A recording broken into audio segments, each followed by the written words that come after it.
Welcome to this episode of Better Thinking. Before I tell you about what the episode is about, go to iTunes and rate and review the podcast, obviously trying to share it with the world. I'd really appreciate it. Today's episode will be with Anya Aidman. We're looking at separation and the good, the bad, and the ugly. Stories of a family lawyer. I think you'll enjoy this one. Okay, life can be crazy. You're feeling like you're sinking, just trying to find a meaning. It's time for better thinking, yeah, better thinking. Time to tune in. Let's go. Really excited today to be talking to Anya Aidman, family lawyer, about the good, the bad, and the ugly in family law. So welcome, Anya. Thank you. Thanks for having me, Nesh. I think this is a great thing you're doing. I love to hang out and drink more coffee, so let's do it. Absolutely, absolutely. I don't know where we should start. I mean, the good, the bad, and the ugly. I'm interested in the ugly, I think, the most. Most people are interested in the ugly, right? But look, I think there's a reason. I'm going to start with the good, because you invited me to come and have a chat about, what does family law look like? I think a lot of people seem to assume certain things about family law, and I think there are probably some things that are right on the money, and then there are some other aspects that people probably would be surprised by, both in a good sense and in a bad sense. So maybe I thought I could tell you a little bit about what a day looks like in my life, and then give a couple of examples of matters I've had recently, and talk about what types of situations might bring people to us and what we can do about it. Yeah, absolutely. And I probably need to also mention that obviously these cases are real cases but de-identified, so there's no confidential sort of conflicts or difficulties there. Just putting it out there. Absolutely. So look, the thing is that if you'd told me 10 years ago that I'd be spending day in, day out working in family law, I'd have told you that you were absolutely crazy. It certainly wasn't something that I imagined myself doing. I actually started out working in criminal law when I finished uni, and it's something that I loved doing, and I still do love doing it to a small extent. But family law actually is this amazing space where, look, I'm going to go out there and say it, that you can make such a significant difference to people's lives, and pretty much I can't think of a matter where you can't make it at least that incremental little bit better. You know, as the reality is, most of the time, with the exception of maybe some great adoption or surrogacy stories, and I've got some of those, but I'll save the warm and fuzzy stuff for later. But really, people don't get into the family law arena, so to speak, because they're in a great place. Usually it's that something went wrong, and it's a question of by how much. And what might happen as a result. But the thing is that there's nearly always something that you can do, whether it's a legal remedy or maybe it's not even a legal remedy, but something that you can, with the assistance of your lawyer and your support team around you, improve in your situation. So is that what brought you across from criminal law? I didn't even know that you were practicing criminal prior to that. I could have seen you for a few other matters then. We're not gonna talk about that now. No. Look, it's interesting. It was a happy accident, really, that I came to family law. I was asked whether I'd be interested because I was doing a fair bit of court work. I was actually working in civil litigation when the question popped up. And I'd done a little bit of just research work in family law quite a while prior, and I thought, well, it's an interesting area, but I don't really know if it's for me. That said, as with any challenge, you go, look, I'll give it a shot and we'll see what happens. And a number of years later now, I'm so very glad because I get so much satisfaction out of being able to help people in real time with real problems. You might be able to relate in terms of, how our respective work helps people in an immediate sense. Absolutely. Yeah, I think that's what's so attracting. I know a lot of people when they meet me, they kind of, ask, particularly, when they find out you're a psychologist, how do you deal with it? It's actually, I think, invigorating. You get to see people at a tough time in their life, and as you say, there's almost always something that can be done to improve it. If not significantly, at least marginally. And so I think very privileged to be able to do that just from different types of worlds. Yeah, absolutely. I couldn't agree more. And I think, look, I'll tell you a story in relation to the good of a number of matters. I was racking my brain this morning, but I think sometimes parenting matters have both the most beautiful and the most horrific, obviously, fact scenarios in them. And I think that you can't help. It is important to acknowledge that there are a number of things that neither a psychologist nor a lawyer can fix. There are cases of really unfortunate violence or abuse or other matters, and we can assist. We can put measures in place. We can put protective measures in place as a lawyer with the assistance of the court or otherwise, and you can obviously put protective measures trying to support someone in relation to their mental health, but you can't ever, erase it, really. But the good often comes from high conflict circumstances that can then be turned around. So I'm talking about, to my surprise, I suppose, the absolute, I would say, majority of cases can either be resolved with genuine consent and buy-in of the parties, or can have at least an aspect of the case resolved in that way. So what I mean is people coming to you, and I'll give a specific example in a moment, but coming to you from a circumstance where they really cannot, for the life of them, see eye to eye on a matter. And parenting is that place where people's values and ideologies are just, bubbling to the surface. And in the context of a breakup, it's just... Absolutely. Yeah. I mean, you probably have that happen all the time, right?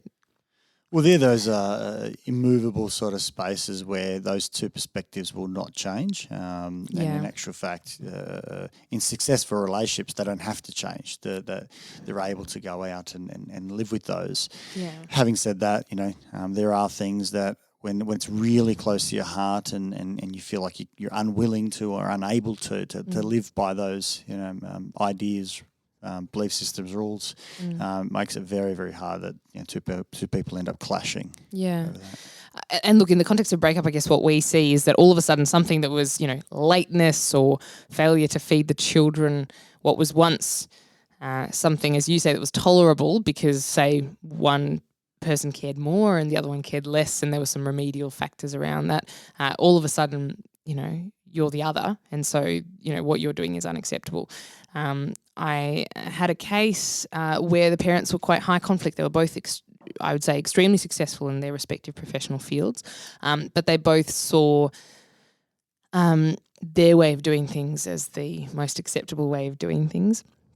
And it was a matter that proceeded in court for quite a significant period of time because each was extremely, I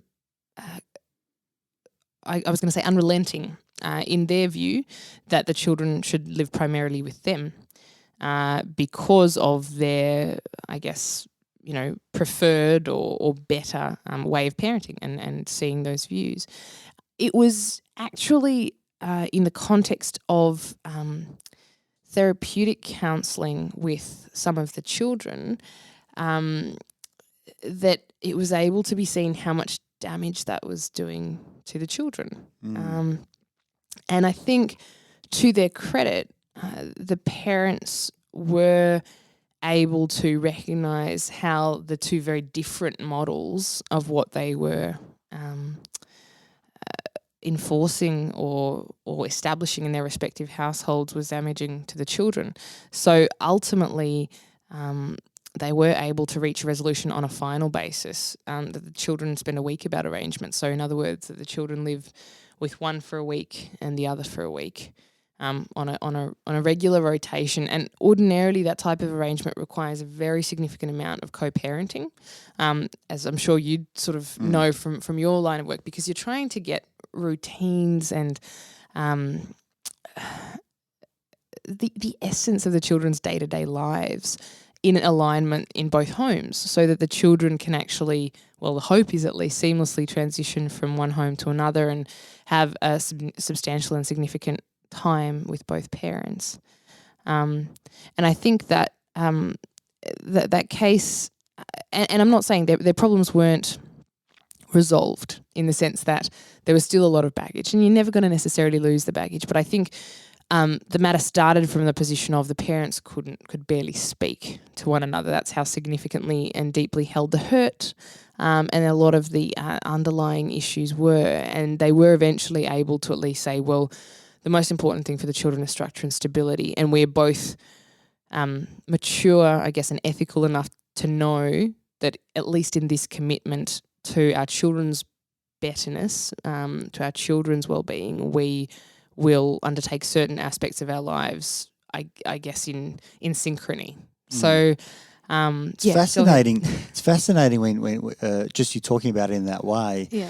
Obviously, from the outside, it's so much easier to comment, and I don't know this case specifically, but I imagine that this idea of let's put our children first, ultimately after the fact, was probably also extremely helpful for both parents. Yeah, but they couldn't do it for themselves. No. But they could do it for their children. Yeah, absolutely. And so it's this kind of funny thing where it's almost like, it's easier to facilitate for someone else to go to the gym versus go to the gym for yourself. Yes. And so, to go out and say this much more important part of my life, my children, I'm willing to, live with it being in an unwanted way or in a different way than I've desired it to be. I'm willing to live with it that way, but it's for them, not for me. Yeah. Ultimately, I imagine it's great for both parents as well. Yeah. Well, look, I'd hope so, and obviously you'd be better placed to know than me. It's an assumption.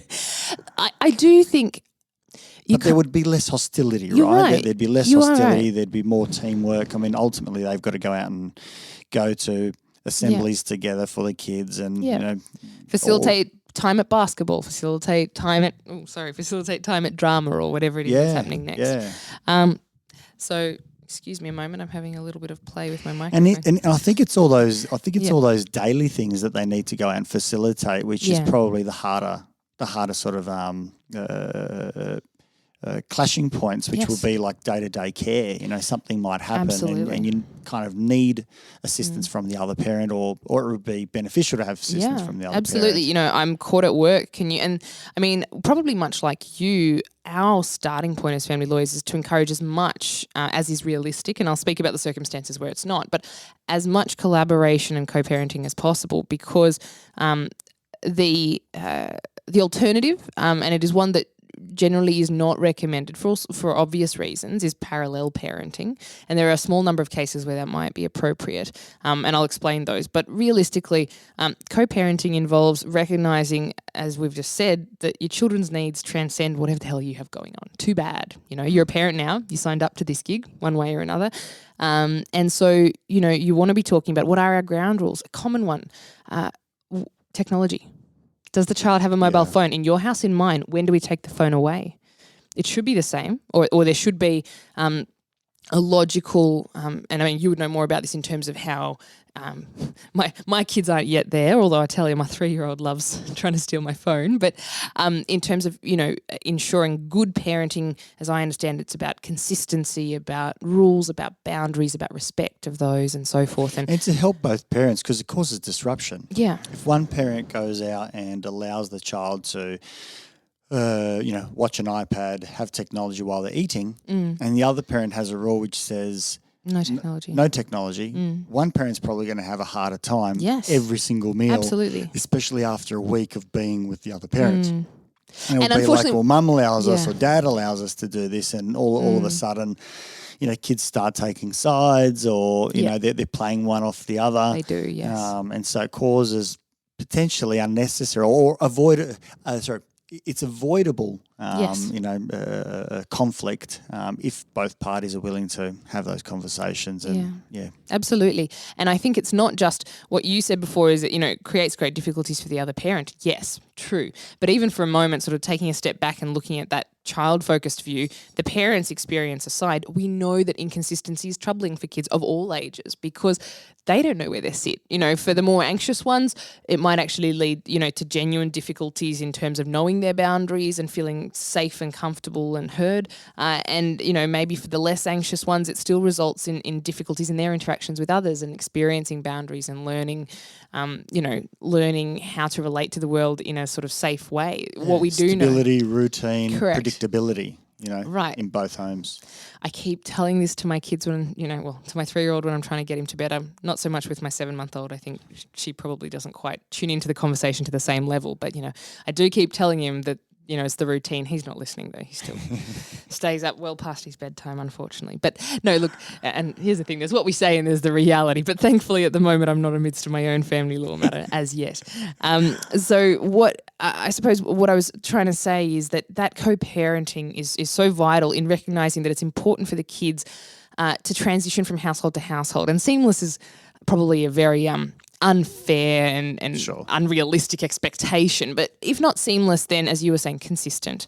And it's getting to that place which is so remarkable that a lot of people are able, like it is quite a beautiful thing to see clients who come to you really afflicted, really sad, really heavy on their history, and still being able to work past that and work with the other parent to be able to co-parent children effectively. So, I mean, for me, that's the good, but there are hundreds of stories of that kind that I would say, look, people are able, either with the help of the legal process, in fact, I'd say nearly always with the help of the legal process, because if there's a lot of conflict, usually there's something that set that about. But then with the assistance of family consultants, or with the assistance of other psychologists or experts who are helping, and the parties' lawyers, if everyone's switched on and working to achieve the same outcome for the kids, then it ends up being quite rewarding, I'd say, and often a lot more positive than you'd expect. So Yeah, absolutely. It's almost like cooperation. Yeah. It might still be clunky, Yeah. but there's the intent of cooperation between the two to get the best outcome. Absolutely. So there's times where it'll still look clumsy, but you can still see that both mum and dad are united in what they're trying to achieve. Yeah. Rather than potentially putting the kids as pawns, to play a game of hurt and pain and suffering, through the kids. Yeah, absolutely. So lots of good stories that are of that nature. Yes. Even with, as you say, two fairly professionals who have, achieved some significant things, who can be hard-headed potentially, maybe some type A personalities there. Probably, yeah. But ultimately put that aside for the benefit of the kids and the family. It's just a family in two homes rather than a family, in one. Yeah. And look, they deserve much credit for that. And the other thing is that, frankly, the system is designed to, as far as possible, reward and encourage that conduct. Various aspects. I mean, from the fact that it's required, absent certain special circumstances, that you mediate before you go to court, to circumstances where the judge, well, even the legislation that the judge is considering. I mean, there's a presumption of equal time. Now, obviously, that presumption's rebutted if there's a good reason for it. But there's a presumption that the child will be spending equal time with both parents, or if that's rebutted, that they'll be spending substantial and significant time. So the court's always looking, and the context of any agreement that the parties reach as well is all in that framework of, well, okay, we know that it's exceptionally important that children have that relationship with mum and dad, or mum and mum, or dad and dad, and what the court is looking at then is how to facilitate that in the best interests of the child, and that's usually as a guiding framework. Not always are things perfect, and they're not, and but I think as a guiding framework, it's a really great place to make people think about. Not whether it's going to happen, but how it's going to happen. It's really about intent. Yes. I see so much of this about being intent-based, where a client might come along and they're really asking about how can I go out and separate with my partner and keep the children in the forefront of our minds. How do we do this in a way of cooperation, assistance, and the like, versus how do I manage my stress while I'm in conflict and, have got other agendas, in hurting my partner. Yeah. The intent is where it all is. So I think, the moral of the story in some sense is working towards cooperation, with the other party, even if they're being, I suppose, in some sense difficult or unreasonable about how do we go out and, sometimes swallow our pride or change our boundaries of what's acceptable or not to try and get a much better outcome overall. Yes. Yeah, absolutely. Look, I'll tell you about the bad. Yeah, that's I what will I'm tell you waiting about the bad. the good's the good's a bit boring. Too rosy. No, look, the reality is that obviously, whilst the absolute majority of matters settle, and our first and foremost objective in the first instance is to see if we can resolve things for people, because nobody wants to be in legal proceedings for various reasons, emotional, financial, you know how it goes. But when things are hard, then sometimes there are certain circumstances that really necessitate coming into bat for someone. And the next case that I'm going to talk about is unfortunately an example that is not necessarily unique. It is one that I think I come across with some frequency in different types of iterations, but with some frequency. And this particular matter involves parenting and children. But it's in the context of a coercive, controlling relationship. So my client, just to put some bones on the matter, was a mother of 2 young children, at the time a 4-year-old and a 2-year-old, and had been in this relationship for a period of about 5 years, I think 5 or 6 years. It wasn't a relationship that she would describe as violent, but I think unfortunately that's often the territory. It so happened that with retrospect, her description of the physical and the emotional impact of the other person on her, I think would be textbook family violence in various ways.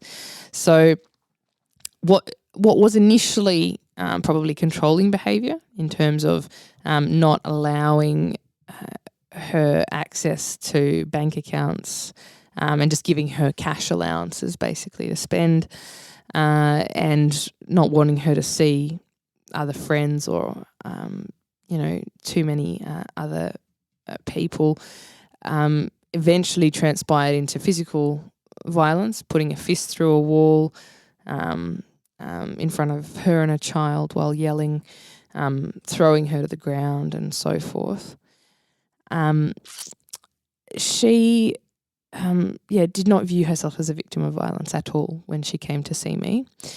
She came to see me. Let me jump in. Yeah, go ahead. That's fascinating the way that you describe it, because we often find that domestic violence is a slow process that builds. And so, initial displays might be something like keeping the person away from family and friends. Yes. But it's not like, I don't want you to see your sister. Yeah.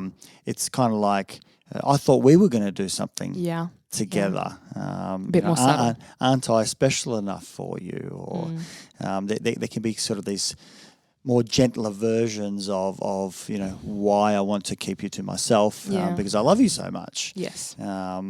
Or in terms of the finances, it might be, hey, I'm looking after it. You don't need to worry about it. Yeah, absolutely.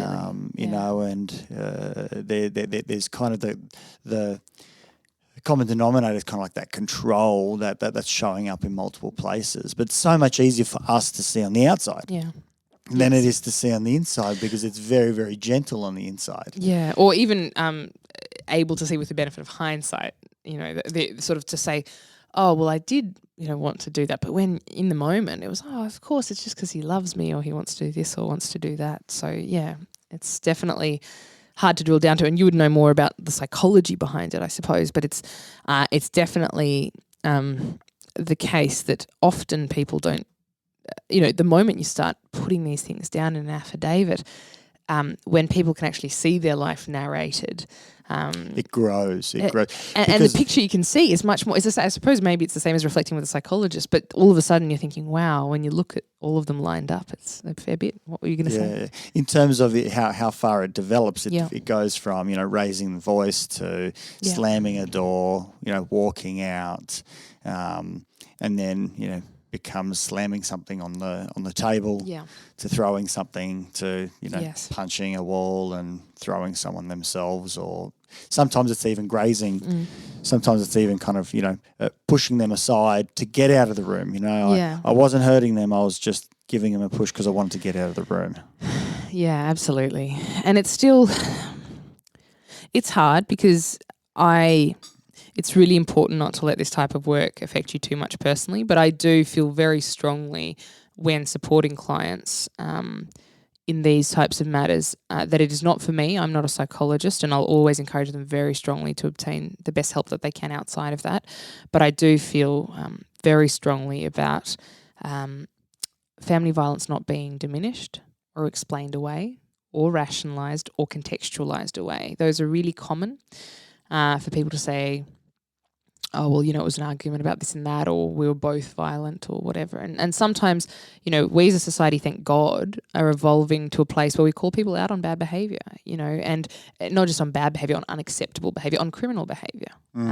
And so in all of this, I think what is so satisfying is seeing clients come out feeling heard, but also all of a sudden feeling somehow empowered, that, it's not just something that they should have been embarrassed about, or that they, are overreacting about, or often, as I said, or not even having conceptualized it that way. Yeah, absolutely. Absolutely.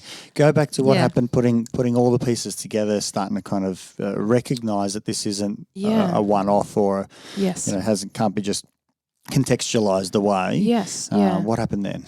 So she was in urgent need of money. She had nothing. So they'd had the separation had actually happened at his at his initiative. He'd sort of just one day said, "Oh, it's all too hard," thrown in the towel, left her in a rental property where they'd been together, where he had been paying very exorbitant rent because he was well employed, earned a very significant salary. She was home with the kids and working a bit part-time. And he basically just took off, leaving her with all of the rent to take care of, and the kids and the rest of it. So she came to me in significant financial strife. One of the first things that we wanted to do was to make sure that she could have some funds to be able to meet her own expenses and the expenses of the children. So we put together an urgent application for spousal maintenance. So spousal maintenance is basically just sort of an allowance that someone gets paid by the other party. And the family court has the power to make orders for any type of spousal maintenance in terms of any size, big or little, depending on the needs of the person who's applying and the financial resources of the person who's paying. So in this case, we applied for regular payments to her, and we were able to obtain that. We got an urgent listing because a common, I suppose, and there were more responses to the family violence, and I'll talk about those in a moment, but I think a common, not mistake, but shortcoming of urgent responses to family violence is they usually focus on the physical safety. Sometimes they focus on the emotional safety. They don't always focus on the financial safety. And, for me, one of the most important things is to ensure that a client, for her own, mental health and well-being, and the well-being, physical, financial, mental of the children, can keep sending them to school or can keep putting good food on the table, can keep a roof over their head. Like, that's all exceptionally important stuff. And I think sometimes there's this sort of idea of, quick, someone was getting beaten up on, let's find them a spot in a refuge. That mightn't be the answer. The answer might be the perpetrator has the means. The perpetrator should be, making payments. And so I think it's great. I've been doing more and more the last few years, collaborating with referral services and other supports that are assisting people escaping this type of a situation, and really being aware of the fact that it's not, it's not just about someone's in need, let's get them a refuge or let's get them whatever. Someone might be in need, and there might be appropriate legal means by which we can make sure that they are having their needs met. And that mightn't be, in a refuge or something like that. So in this case, it would be, well, no, actually, we're going to stay right where we are. Or it might be, for example, an application, not in this case, but often you could apply for an exclusive occupancy order. So and all that means, not the legal mumbo jumbo, but that means that if you live in a property, and it doesn't matter whether it's in his name on the title or yours, it might be that the court makes an order that you be entitled to stay there exclusively to the exclusion of that other person. And the family court, can also make orders in relation to family violence, so to prevent the person from accessing you or the home at all. Or obviously similar orders, family violence orders, could have been made in the magistrate's court. But taking that step back in terms of how do we sort out that someone can be physically, emotionally and financially safe? Well, sometimes it's that we stay exactly where we are. We try and get the resources in that we need. And we take advantage of what is very appropriately there under the law. I mean, the reason, I'm sorry to sort of go on about it, I guess I feel so strongly about this, that the reason that provisions for spousal maintenance are there is because this person has given their life to raising children in what is either a spoken or an unspoken contract between two people about how they lead their lives, you know. And what spousal maintenance does is it says, well, we might be separated, but I've put my life on hold, be it to enable your career or to raise our children.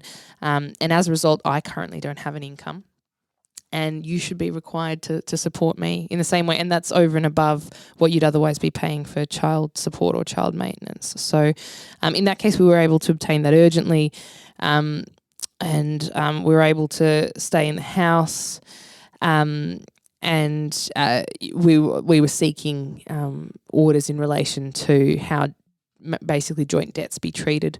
A lot of the debts were in our client's name, and we wanted those to be transferred to his name because he was on a very comfortable income and he was able to meet those debts.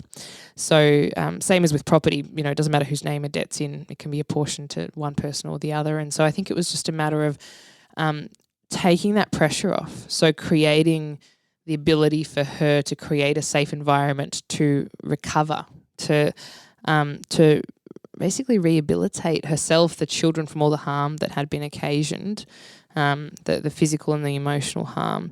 And honestly, I say it in the bad because she was in such a bad way when we first connected. But I'm very, very happy to say that a year and a half later, when the matter finally was finished, she was in a good place. She was working significant hours. The children were commencing school and care and preschool, I think, respectively.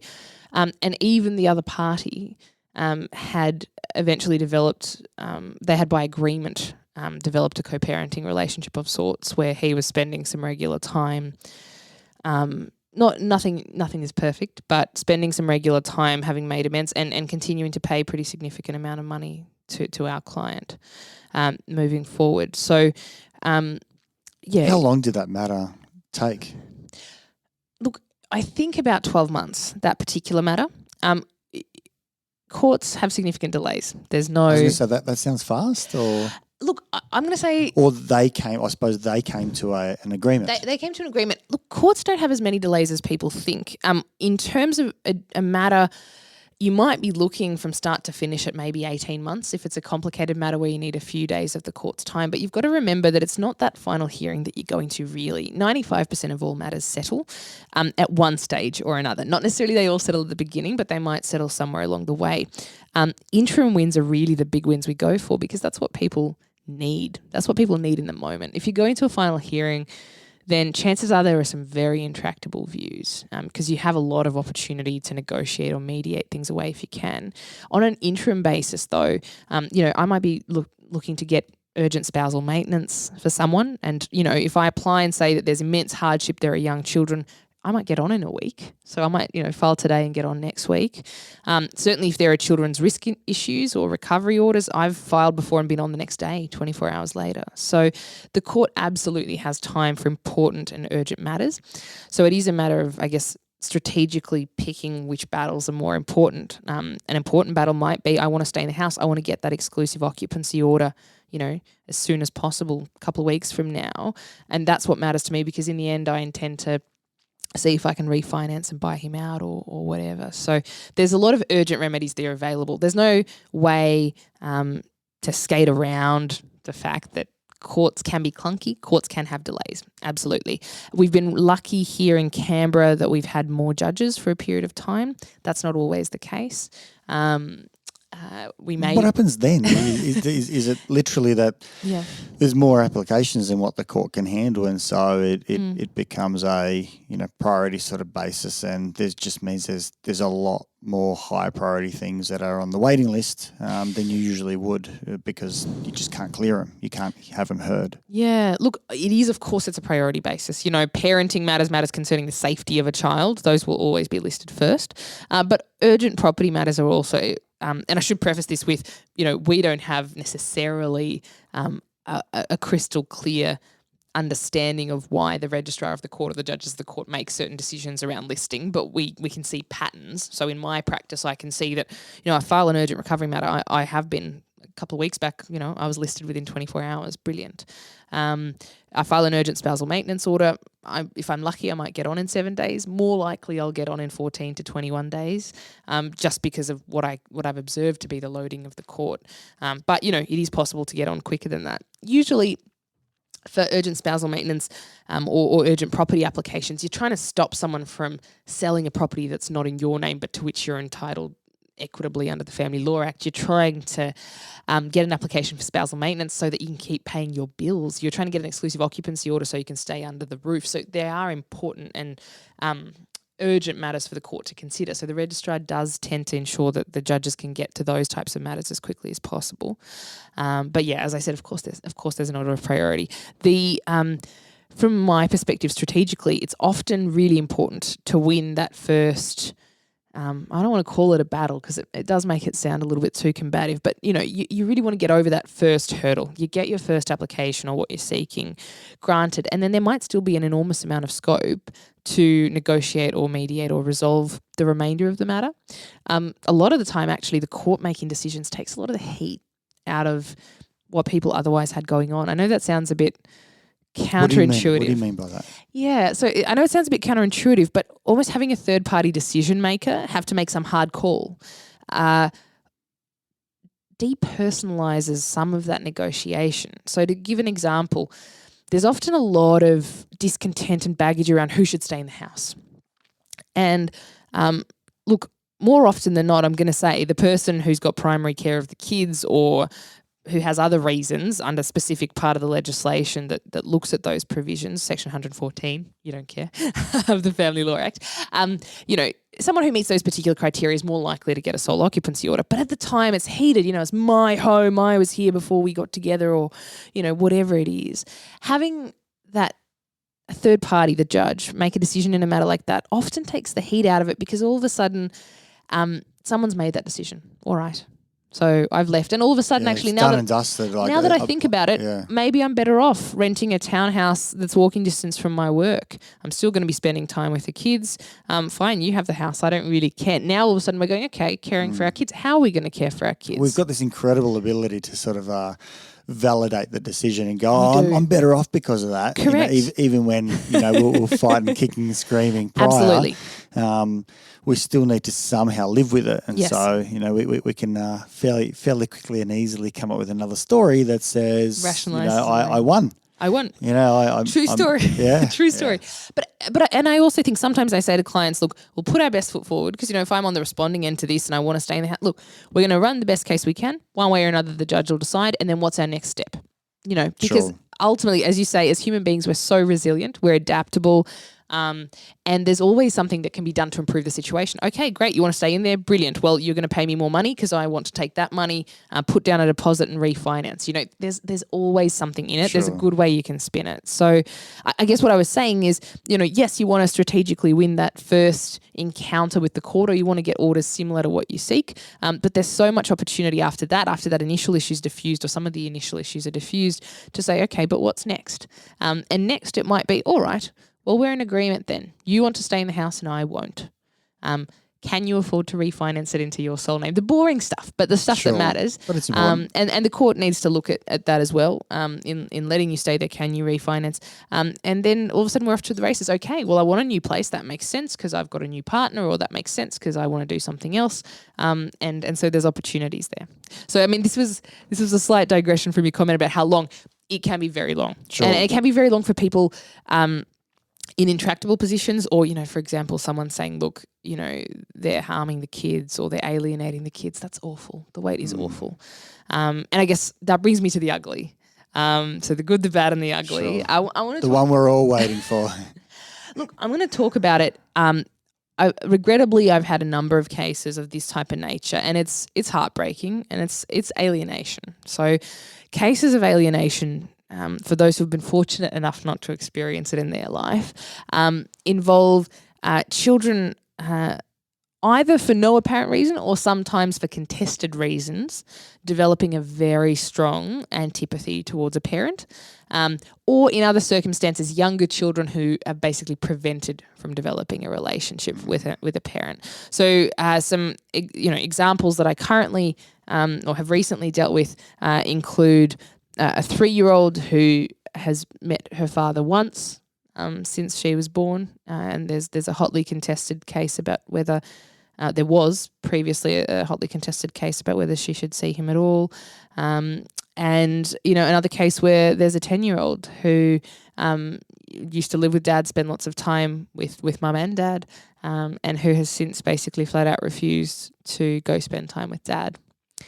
How does that happen? How does that happen? I know. It's just mind-boggling. Yeah. What happens that I'm assuming the other party seeks to have contact, but they're unable to because they're not allowed to, I suppose, or what happens? Explain it a little bit. Yeah, absolutely. So, look, the cases that I'm talking about are, people desperately wanting to spend time but being unable to. I'll talk about the case with the 10-year-old first. So it's gut-wrenching, by the way, isn't it? It is, and it's devastating stuff because we're talking about, coming to a shopping centre to try and give a child their birthday present and just having them throw it back and say, stuff you, I don't care about you. And you're thinking, what happened? And it what messages are you hearing for you to hate me so much? Exactly. And it breaks your heart because I couldn't imagine my children, as a parent, I'm sure you can relate. It's just, you go, I gave birth to you, I raised you, I loved you. It's a selfless act. We know the parenting, Let's not go there. Let's not go there. I mean, whether they love you, they hate you, it changes from day to day. But, this is something different. We're talking about something quite subversive, sinister, confronting, particularly when it comes from young children. So I'll keep giving you an example about this case, but I also want to talk to you about what some psychologists and family consultants who deal with alienation cases have said in these types of matters. And it's really disturbing stuff, the lengths to which some people might go. And that's why I call it the ugly in terms of the good, the bad, and the ugly. But in this particular case, as I said, the child, it was a 4-child family, 2 girls and 2 boys. I think ages ranging between 10 and 18, basically. And on separation, and separation was at mum's proposition, I suppose, the children stayed in the home with her. Initially, Dad obtained a property not far from who were you supporting? We're acting for Dad. Okay, for Dad. Okay. Yeah. So, and Mum obtained a home Dad obtained a home not far from where the children were, so that he could spend regular time. And I think initially he was just happy to see the kids, so he'd do it whenever Mum said it was possible. So I think Mum had a new partner. She'd moved Dad out, moved a new person in, and sort of said, well, you can spend time, when I say you can spend time. And Dad was just really glad to still be seeing the kids, and they're older kids, most of them, so kind of trying to make time and spend time with them as it happened. But slowly that was sort of communications from the kids became, via text message, became a lot more distant. And the older girl and boys continued sort of to see Dad from time to time, like, for dinner or whatever, but wouldn't really spend that much time with him. The younger one refused to go and spend time with Dad, and it was very unclear how that had occurred. Which is really odd, because if the siblings are going and spending time, Absolutely. I imagine as a younger one, the younger one wants to follow what their siblings do. So to not be wanting to has some question marks around it. Absolutely. And look, what has ultimately ended up happening was that even there were orders made for the child to spend time with dad, and she just and mum did not comply with those orders. The child would not go. And with the family consultants and psychologists who were working with the matter said, look, we strongly suspect that these views aren't, inherently held by the child, or sort of aren't her own formulated views, so there is alienating conduct by the mother. And there were recommendations made in terms of how to basically force on the time, as difficult as that sounds, and to force on that time in a few different ways, both through therapeutic engagement with the child and the father, and also in ensuring that changeovers, so the time when the child goes from mum's care to dad's care, were actually done by someone else, so someone other than mum. Sure. And I imagine the word force isn't how it was. It was very gentle, just making opportunities. Yes, where, but a lot more father and yes, son or daughter were able to correct. Find those opportunities to connect again and spend time and hopefully, establish, that relationship again. Yeah, and certainly, look, not physically forced, but I think very much in the first instance against the child's wishes. Sure. It's important to note on the subject of children's wishes that those aren't determinative in any event. They're one of the factors the court has to take into account when making parenting orders, but they're not definitive, and the older the child is, the more important and valuable those are to consider. But often children, they may be in a camp, or they may have particular views. For example, what you and I were talking about before with the technology. I want to go to dad's house because he lets me watch TV until 10 o'clock. Well, that's not exactly a great view, and the court would say, well, I know why you're doing that, but too bad. You still need to spend time with both parents rather than just go to the parent who has telly. But what was I going to say? So, look, that was a particularly difficult case because there was a relatively mature young woman who was articulate about her lack of desire to spend time with dad, or in fact her quite ardent view that she did not want to. But it was clear that wasn't coming from a place that was justifiable. So the purported anxiety that she was communicating about spending any time with him just wasn't something that appeared reasonable in relation to what had happened in the context of that relationship. So, as I said, with assistance, that was able to be addressed.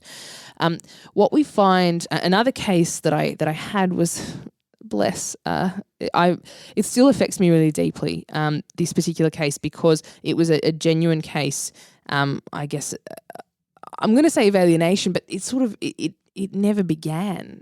It was a case of a little girl where mum had just sought to cut off dad's time at the knees at all opportunities. So dad had initially tried to agree with mum. So they'd separated basically at birth of the child, had tried to agree with mum to seeing the child regularly, had attended her house to sort of see the child for an hour here and an hour there in the presence of mum, ultimately had not been successful and so had commenced proceedings, had a judge support him and make orders that he spend, 3 hours here and 3 hours there, and just regular time, multiple times a week with the child. And mum would, sit there while he would spend time with the child and just try and distract and disengage the child from him. And, during phone calls between the child and dad, mum would try and turn on TV or something on her end to try and distract the child so that the child would leave the phone and want to not speak with dad. It was really, really gut-wrenching because it ended before it began in that sense, because dad had never had the opportunity to establish this relationship, and the child was developing a real anxiety about dad. And so much so that when orders were made for the child to spend more time, but having the handovers supervised so that we could actually see what was going on and why, because there are obviously different stories about what's happening, the child would scream and refuse to get out of the car. And, for a 4 or a 5-year-old to have that level of opposition and fear in relation to anybody, that something, particularly someone who really they don't know that much about, that something's not quite right. So certainly psychologists and family consultants in that matter found or took quite some time to drill down into what was being communicated to the child. And it was a concerning level, I think, at both an explicit and an implied communication from the mother in alienating the father. Now, in certain types of cases, if the court can actually find that alienation, they can reverse residence. So they can say, well, look, be that as it may, that you have been caring for this child his whole life, mum.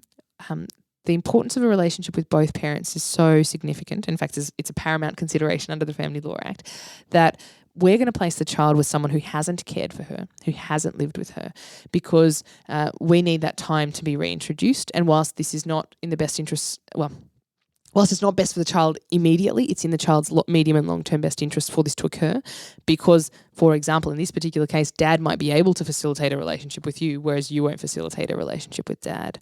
So that type of a case, it's ugly because children are such, they're beautiful, aren't they, in terms of they are innocent until we corrupt them. They do seek to find positivity in people, want to build relationships with people, and to have an adult really cruelly interfere with that, the formation of that attachment, the formation of that.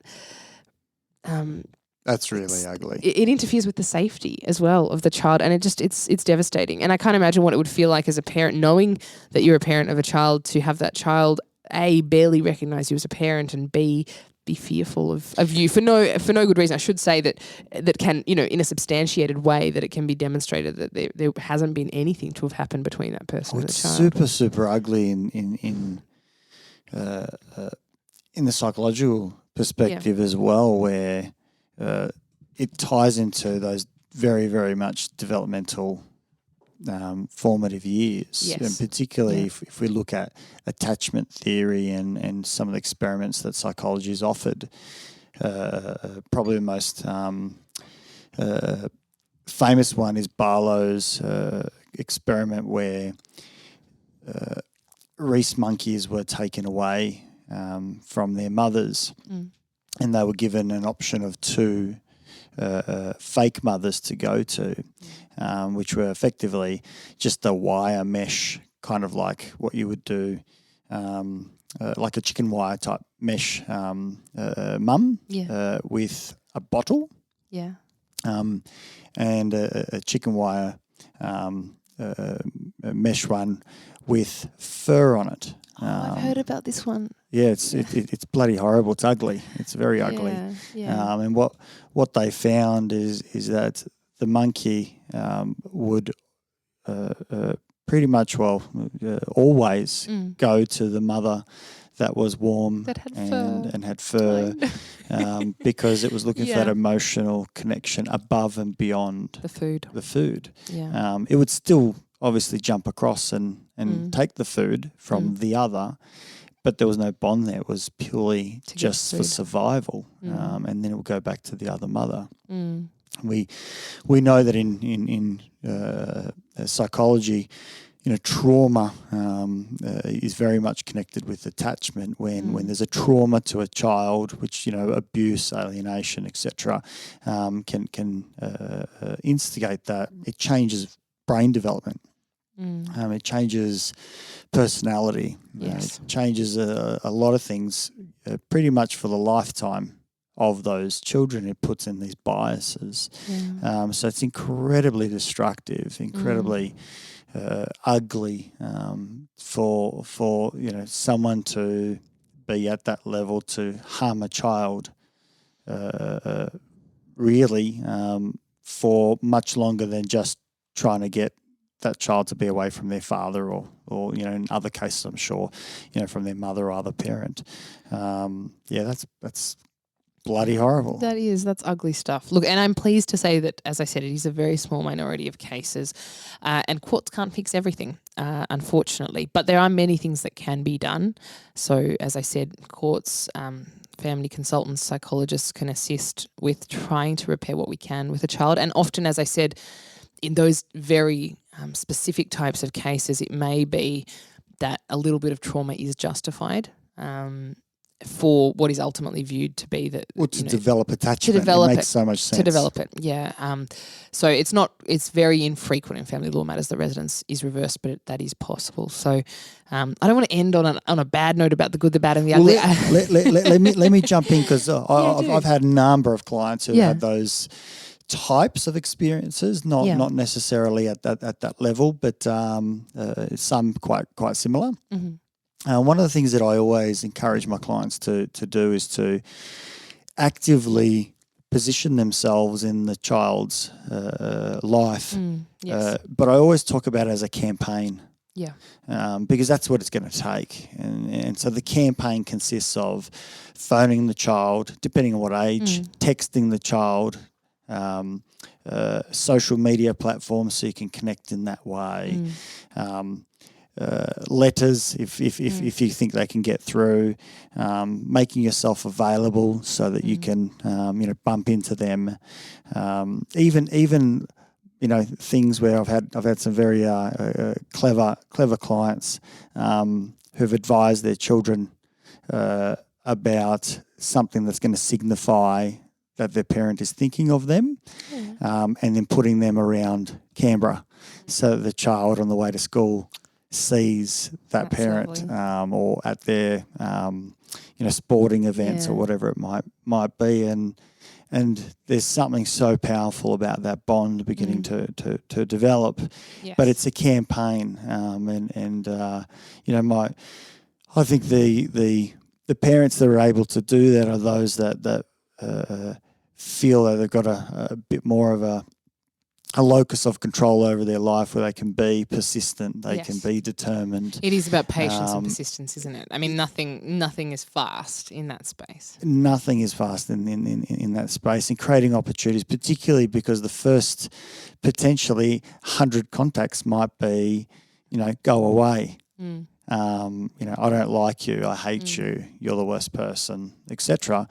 But I think parents can erode that understanding by that persistence of saying, no, I still do love you. Yeah. But I always also preface it in terms of the contact can also be these nice little touch points where it might be a parent flicking across an SMS with a photo. And it might be, I was just thinking of you. I saw this, or they might know what a hobby of theirs might be. And so they send them a link to something that touches on that hobby. It's any level of connection, but it doesn't always require communication back. Yes. And that's the point that you can kind of be involved in your children's lives if you're persistent and find opportunities. It's almost like, don't like to use it in this sort of framework, but it's almost like marketing. Yeah. You've got to go out and keep advertising to your children that you're there, you're available, you love them. That will never, ever, ever stop, because one day that child will have a thought of their own rather than a thought of the parent that they're regurgitating. Yeah. And they'll say, maybe I do want to see my other parent, or I do remember receiving that thing for my birthday, or maybe I found those letters that never got to me. Yeah. There's got to be a way.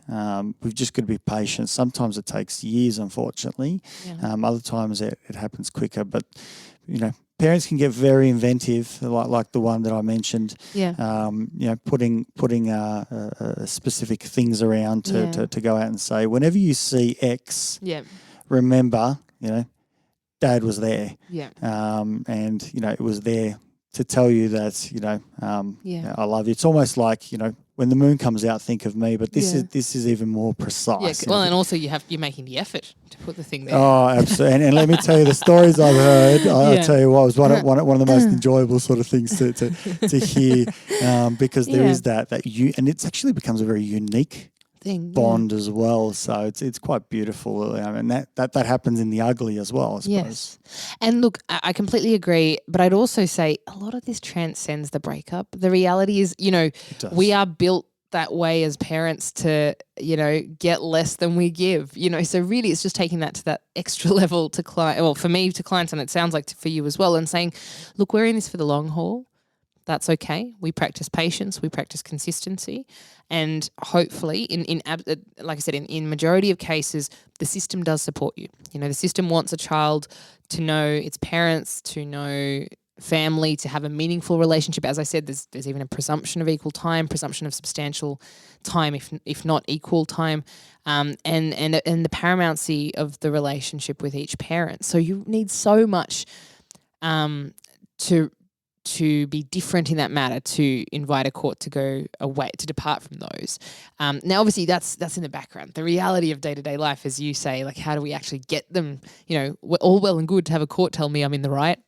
So what, and the child-focused way of doing it, some of the best clients that I've had are clients who've gone, great, all right, the court is making orders for me to do this, but I'm prepared for that to be at a pace that works for this child. So this 6-year-old has been spending a lot less time with me because the mother has withheld him from me. I really, really want to be seeing so much more of him, and the court has said I should. But I'm actually going to say that I should gradually increase that time, or the time should happen a different way, because I know that at the moment, for better or worse, the child is doing it tough. Just because mum's alienated the child or engaged in conduct that has resulted in quite a negative outcome doesn't mean that's not a genuine lived experience by the child. The child genuinely at the moment believes that you're bad. And so, to instead of just, as we were saying, sort of forcing them into that, actually being able to repair and work together, those are the best outcomes are achieved when we have, when we really have that ability to have a parent just go, look, I'm glad as a matter of principle that I'm successful in this, but what matters more is how do I implement this in a way that's best for the child. So there's lots of, out of every ugly story, I'm nearly always also, taken aback by resilience and persistence and a beautiful story of the parent that tried and waited. And obviously whilst it's very harrowing that we have to deal at all with cases like that, really, the reality is it often brings out the best in people who have needed to adapt. And it's so beautiful seeing that work when it actually works and the child is back to spending time. And, I had a case, sorry to keep to give you examples. Please do. I had a case where, mum hadn't seen the child for years. And it was just so beautiful. Not only did she get to see the child again, but she's now spending, several days a week with him. And it was just amazing, just absolutely amazing. And she was so patient and ready to wait and to do it on his terms for him as a child to be able to adjust. He hadn't seen her for years. She'd had a horrific accident, other things had happened, and each side would have said various very bad things that led to the situation that meant that she wasn't spending time, but ultimately she was prepared to do it at the child's pace, and he was so thrilled to have his mum back in his life. And gradually she rebuilt that relationship and that rapport. And as I said, now he travels from family to family, and that's just really, really beautiful stuff. One of the things that's really fascinating for me, even though we look at the the good, the bad and the ugly, that's almost like the good, the bad and the ugly of the process, of how that part goes. We don't often go out and acknowledge that, 5 years later, 10 years later, or whatever number it might be, some amazing things come out of that, because there's a lot of adults walking around today who said, gosh, mum and dad had an incredibly ugly separation. And I remember going through and how horrific it was and what it was like for mum or what it was like for dad or for both. But it's shaped them in a real positive way. Also, it might have been very hurtful and painful and destructive at that time, but that doesn't necessarily mean some beautiful things don't come out of that. And that's the amazing thing as adults, we also get to kind of go out and choose, even in those ones of emotional sort of struggle around attachment and how that goes out and changes. Adults still get to make a choice, and so not everyone who's been alienated is destined for horrible future. Nothing could be further from the truth. And so I think some amazing things come afterwards, and we've got to kind of be mindful. It's not just that immediate process where it can be the good, the bad, and certainly the ugly. But any of those can fuel, a much better future and put an impression on us that is still positive nonetheless. Yeah, and that nothing is, it's never lost, irreparably lost or irreparably damaged. There is always something you can do to improve your position. I don't think there's ever been a case where someone hasn't been able to move forward one way or another in terms of their matter. And I think that's the really satisfying thing, is just to empower people to know you can always do better. even if it's, as you say, incremental, but you can always do better. There's this amazing piece of research, and I won't be able to tell you any details about it, but Yeah. I heard Kelly Wilson, who's a prominent psychologist, talk about it recently, where there was a study around children who were taken away from their parents because both parents were not capable of Yes. caring at that level. So the state looks after them at that point. And they were talking about sort of attachment and sort of life outcomes. And they found that the most important thing in terms of connection was one parent visiting. And the minimum requirement for a fairly reasonable outcome was once a month. Yeah. That they just came and saw this child once a month, but each month. Consistency. And isn't that incredible that tiny little level that once a month made the difference? And I think that's really important research to kind of think about in terms of most parents would be doing, much more than that and quite consistently, and hence why it's so important to, try and keep that contact, even if it feels very minimal. And I can imagine the absolute hardship and your heart would be, bleeding, all the time, but your contact is making a difference. It's powerful stuff. Yeah, absolutely. And I think ultimately it's the same, whether it's a parenting matter or a property matter, there are so many different shades of grey, and the law is not always going to very neatly, reflect your circumstances or assist them, but there's absolutely always hope, probably in the same types of strategies you practice with your clients, in terms of that resilience. The court is there not as the only way in which we resolve disputes. The hope is we can avoid that, but there's a lot of structural stuff in place to really make sure that wherever possible, we can try and do some right and restore some goodness. I'm not going to say to make things fair because, people have all sorts of different views about that, but restore some goodness to people, whether it's, ensuring that they and their children are safe or ensuring that someone has a fair go. And in fact, it's all about the child's right. The legislation says the child has a right to these relationships and to know their parents, to have those significant, meaningful time with their parents and have those relationships. So, the court is concerned with supporting that. So wherever possible, you will have things around you that can support you. So hopefully if you've got just that skerrick of resilience yourself or just a tiny bit of something to hang on to, there are other things that can then basically, I suppose, support your momentum or give you a push in the back. Fantastic, Anya. I really appreciate you coming in. How can people get in touch with you, find out more? Yeah, look, I'd suggest getting onto the Elrington's website. I've got a lot of articles. We, the family law team, have a lot of articles there about sole occupancy, about parenting orders, about what might be something you want to look at in the context of separation. And feel very free to give me a call. Very happy to chat to people on the phone anytime just about some preliminary thoughts they have on a matter. I think sometimes people have just basic questions that don't necessarily mean they want to get onto anything in particular. It's not that I want to take my partner to court or it's not that things are going badly, but I'm thinking about if we do separate, how might I go about the finances? Or I'm not feeling very safe, but I don't necessarily want to let anybody know just yet. What are my options? So people can definitely reach out on the phone and I'd be very happy to talk to them. And is that elringtons.com.au? Yes, correct. Here in Canberra. Fantastic. Yes. Well, thank you very much for your time, your expertise, and obviously exploring the good, the bad, and the ugly on your own experiences and seeing how, in actual fact, some good can come out of all of those as well. So appreciate you coming, and look forward to doing it all again at some point. You're very welcome. Thank you for having me.